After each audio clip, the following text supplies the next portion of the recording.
बहू और बेटी में फ़र्क। अब कौशल्या जी का एक एक बाल पक चुका था और उम्र भी ढलने लगी थी, और ढलती भी क्यों ना, उन्होंने अब तीनों बेटियों के साथ साथ बेटे की भी शादी कर ली थी।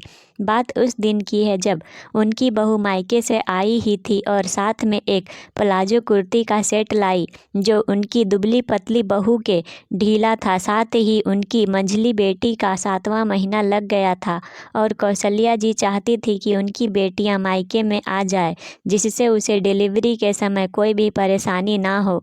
माँ की जिद को सराखों पर रखकर और भाभी के साथ कुछ वक्त बिताने के लिए रति अपने मायके आ गई। आज रति का 8वां महीना लग गया था। माँ, अब समझ नहीं आता कैसे कपड़े पहनूं। इस बढ़ते पेट के साथ जो भी पहन लो सब छोटा ही लगता है। कौशल्या जी बोली, बहू, वो तुम अपने मायके से जो प्लाजो कुर्ती लाई थी उसमें सिलाई लगा ली क्या? बहू ने धीमे स्वर में कहा, जी नहीं माँ जी। तो क्यों ना तुम वो सेट रति को दे दो, उस पर खूब जचेगा। बहू ने फिर धीमे स्वर में कहा, पर माँ जी, परवर कुछ नहीं, ननद आई है, दे दो, ऐसे वक्त पर क्या हिचकिचाना, और वैसे भी ऐसे कपड़े तो बेटियों पर ही अच्छे लगते हैं, बहुओं पर नहीं।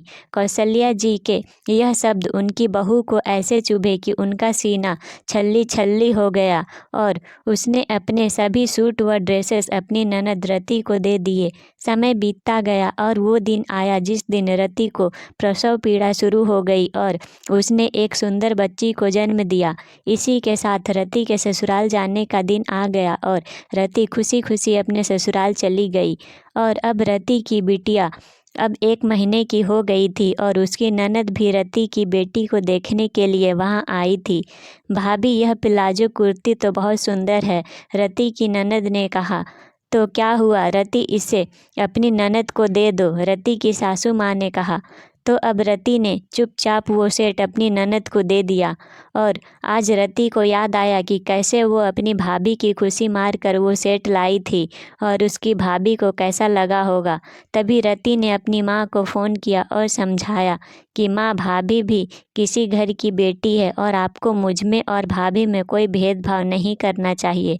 अब कौशल्या जी को यह बात इस तरह समझ आई कि वह अगले ही दिन अपनी बहू के लिए नई प्लाजो कुर्ती का सेट लाई। फ्रेंड्स, ये कहानी अच्छी लगे तो ज़रूर अपने दोस्तों को भी शेयर करें।